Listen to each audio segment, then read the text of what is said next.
ఇప్పుడు కేవలం 7,999 up to 10 kgs వరకు బరువు తగ్గి అధిక బరువు నుంచి వచ్చే ప్రధాన సమస్యలను దూరం చేసుకోండి. కేబినెట్ కూర్పులో చంద్రబాబు సోషల్ ఇంజనీరింగ్ చేశారు. ఎవరూ ఊహించని వారికి మంత్రివర్గంలో చోటిచ్చారు. యువకులకు పెద్దపీట వేశారు. నిరంతరం పబ్లిక్ తో టచ్ లో ఉండేవారికి మంత్రి పదవి కట్టబెట్టారు. కూటమిలో ఎవరూ నారాజ్ కాకుండా కేబినెట్ రూపొందించారు. మంత్రివర్గం కూర్పులోనే చంద్రబాబు తనదైన మార్కు చూపించారు. అనుభవం, యువశక్తి కలయికతో మంత్రివర్గాన్ని ఏర్పాటు చేసుకున్నారు. మంత్రివర్గంలో బెర్తుల కోసం ఎంతో మంది ఆశలు పెట్టుకున్నారు. అయితే ఎవ్వరూ ఊహించని విధంగా చంద్రబాబు తన మంత్రివర్గాన్ని ఫామ్ చేశారు. టీడీపీ నుంచి 20 మంది, జనసేన నుంచి 3, బీజేపీ నుంచి 1 మంత్రివర్గంలో చోటు దక్కించుకున్నారు. కేబినెట్లో 3 మహిళలకు చోటు కల్పించారు. మంత్రివర్గంలో 8 మంది బీసీలకు అవకాశం కల్పించారు. ఎస్సీల్లో 2 కేబినెట్లోకి తీసుకున్నారు. ఎస్సీ మాల నుంచి 1, ఎస్సీ మాదిగ నుంచి 1 స్థానం కల్పించారు. ఎస్టీ నుంచి 1 మంత్రి అయ్యారు.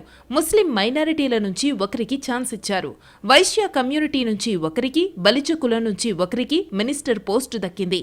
3 కాపులు, 4 కమ్మ, 3 రెడ్డి సామాజిక వర్గానికి చెందిన నేతలకు మంత్రివర్గంలో అవకాశం కల్పించారు. సామాజిక వర్గాల వారీగా చూస్తే చంద్రబాబుతో పాటు కమ్మ సామాజిక వర్గం నుంచి నారా లోకేష్, నాదెండ్ల మనోహర్, పయ్యావుల కేశవ్, గొట్టిపాటి రవి మంత్రివర్గంలో ఉన్నారు. బీసీ కమ్యూనిటీ నుంచి పార్థసారథి, సత్యకుమార్, కొల్లు రవీంద్ర, కొండపల్లి శ్రీనివాస్, అచ్చెన్నాయుడు, అనగాని సత్యప్రసాద్, వాసంశెట్టి సుభాష్, సవిత కేబినెట్లో చోటు దక్కించుకున్నారు. రెడ్డి సామాజిక వర్గం నుంచి ఆనం రామనారాయణ రెడ్డి, బీసీ జనార్దన్ రెడ్డి, మండిపల్లి రాంప్రసాద్ రెడ్డి మంత్రివర్గంలోకి వచ్చారు. కాపు కమ్యూనిటీ నుంచి పవన్ కళ్యాణ్, నిమ్మల రామానాయుడు, కందుల దుర్గేష్ ఉన్నారు. ఎస్సీల్లో 2 కేబినెట్లో బెర్త్ దొరికింది. మాల కేటగిరీ నుంచి డోలా బాల వీరాంజనేయ స్వామిని తీసుకున్నారు. మాదిగ సామాజిక వర్గం నుంచి వంగలపూడి అనితకు అవకాశం కల్పించారు. ఎస్టీ కమ్యూనిటీ నుంచి గుమ్మడి సంధ్యారాణికి ఛాన్స్ ఇచ్చారు.